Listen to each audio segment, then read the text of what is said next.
Corrupt Authority by yours truly. Azalea Town's Officer Jenny was reading the morning paper at the desk of the police station when the door jingled and she saw a figure entering with a stride to his step. She straightened up out of her seat and saluted her fellow officer smartly, as the custom went.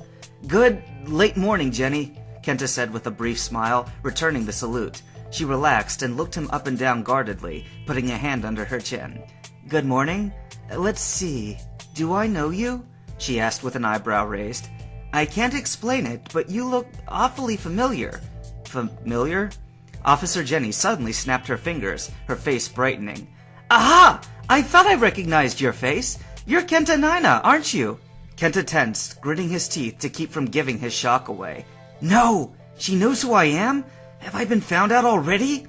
"Oh, come here, cheered Officer Jenny elatedly, putting out her hand and beaming enormously.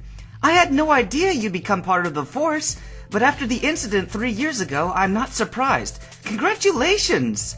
Relaxing on the inside, Kenta put out his hand and shook Officer Jenny's gloved one, grinning modestly. "I'm surprised you remembered." "Who could forget?" Jenny pumped his arm continuously, still smiling widely. "You and Old Man Kurt were something else when you went down and rescued all our town's slowpoke single-handedly from that horrible rocket tail-cutting operation. I should have known it was only a matter of time before you became a real officer." Yeah, said Kenta, flexing his fingers a bit in Jenny's grasp as his hand continued to be rattled up and down. Getting the hint, she let off and saluted him again proudly. "So, what brings you to Azalea Town, Officer Kenta?" "Well, it's funny you should bring up the past," said Kenta, scratching the back of his head casually. "I believe you have Kurt Kuchinawa himself in your holding cells right now. I need to interrogate him if now's a good time." Oh, Officer Jenny's face fell. "Yes, go ahead. Now's a good time, all right, but trust me, the bad times are imminent." She pointed out the glass doors, through which Kenta had entered, to the empty streets outside. "There are a lot of angry Pokemon trainers out there, or should I say former Pokemon trainers, who are still waking up in the morning to realize that their Pokemon are really gone. It's the quiet before the storm, I know it. Be careful, Kenta. There still may be quite a few rioting incidents in the next couple of months before everyone's used to this new system." "I'll keep that in mind," answered Kenta, waving as he pushed through the door leading to the back of the police station. "Yes, there's going to be trouble, all right," he thought grimly, heading down the hall towards the cells downstairs. "But with any luck, we can resist assertively without being flat-out violent. People with hope are a lot more reasonable than people without it." As Kenta passed the jail cells, a couple of the prisoners leered at him, and one made a hacking noise in his throat, as if to spit up a ball of mucus at him. "So," came a sneering voice from the cell he just passed, "the little hero returns." Kenta stopped, staring straight ahead. He vaguely recognized the voice, as the speaker went on cynically. "Come to take something else away from us, huh? I can't imagine what more you could want." "Do you think I'm here to talk to you guys?" he asked quietly. A splatter of spit landed a few inches away from his shoe, and he smiled bitterly. "Well, you're right, but wait your turns, okay?" "Who's that?" came an elderly, wheezy voice from the furthest cell at the end of the room. "I know that voice from somewhere. You're not Curtis, though, are you?" Kenta stepped up in front of the bars and looked through, smiling at the man on the other side. "Hello, Elder Kurt," he said, pulling up an interrogation stool sitting along the wall and seating himself on it. "You're looking good for your age." The short and balding man gazed keenly at Kenta with a pondering hand over his mouth, and his eyes widened in recognition. "Well, I'll be," he said, breaking into a semi-toothless smile. "It's the boy with the Cyndaquil from back in the good old days. You're taller than me now." At this point, Maisie probably is too. "I meant to ask Curtis about her, but it slipped my mind. Is she still with you?" "No, she's been home with her parents." Kurt shook his head sadly. "It's just as well. I wouldn't want my granddaughter seeing me in here like this. It would break her little heart."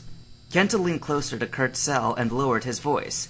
"But you didn't do anything wrong," he whispered in a reasoning tone. "You were just doing what you do best, helping Pokemon trainers during their journeys and keeping alive all the tradition that your parents started."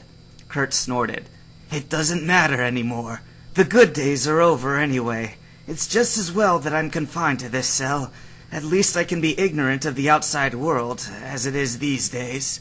Oh, don't say that. We're just going through some hard times. It'll get better. How do you know, officer? Because I'm offering you the chance to continue doing what you do best, said Kenta calmly, reaching into his pocket and feeling around for what he was looking for. His fingers passed over the cold metal of Shen's lockpick and rested on the cool cylindrical sphere which never left his side. Pulling it out, he passed it through the bars to his jailed companion. Do you recognize what this is? Kurt stared down at the master ball in Kenta's hand, then picked it up with his own and examined it with fascinated eyes. But, where did you get this? He whispered loudly, his voice choked with awe. This is the world wonder of Japan! Yeah, and soon the world may very well wonder how we became the Fourth Reich, Kenta said dourly, narrowing his eyes. You may not know this, but our government seized all data on the Master Ball after shutting Sylph Corporation down. On top of that, they've got over 90% of all the trained Pokemon in Japan, and the few remaining people who can still be legally considered trainers have barely any power at all. Do you understand what I'm getting at? Led by G.R.I.P, the government now has control over an obedient army of super creatures who can do virtually anything. They don't need us normal people for anything but work. How long will it be before some corrupt politician attempts to become ruler with this new power? What will we do then? Kurt looked horrified. Around Kenta, he could hear eavesdropping prisoners muttering to each other. He caught little bits of words and phrases such as, got a point, never liked them, conspiracy theorist, and I told you! Ignoring them for now, he focused his eyes on Kurt, who was still grasping the Master Ball. Maybe I'm just paranoid, but there is no excusing the fact that we now have a major power difference between the government and the people of Japan. Kenta pointed at Kurt's gnarly hands. That's where you come in, Kurt. You've got the experience and wisdom needed to analyze the Master Ball to the fullest.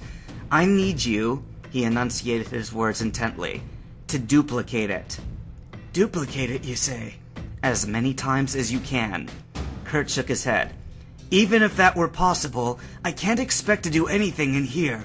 That Officer Jenny woman comes to inspect my cell every day.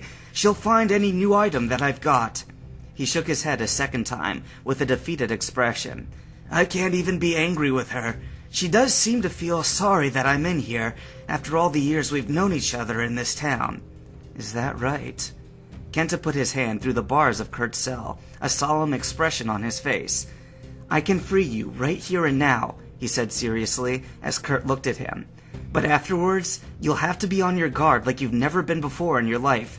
You're going to be visited by the police again, and criminals too, along with all sorts of other people you've never seen.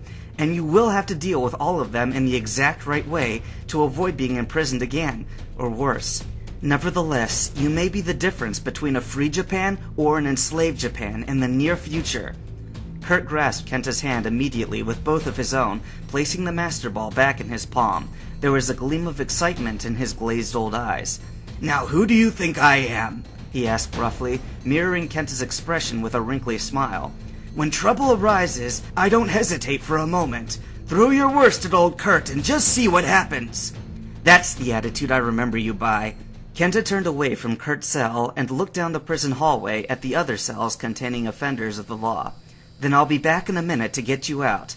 But before I go, they're all rockets. Leave it to Team Rocket to make us require an entire police station for Pokemon using felons alone.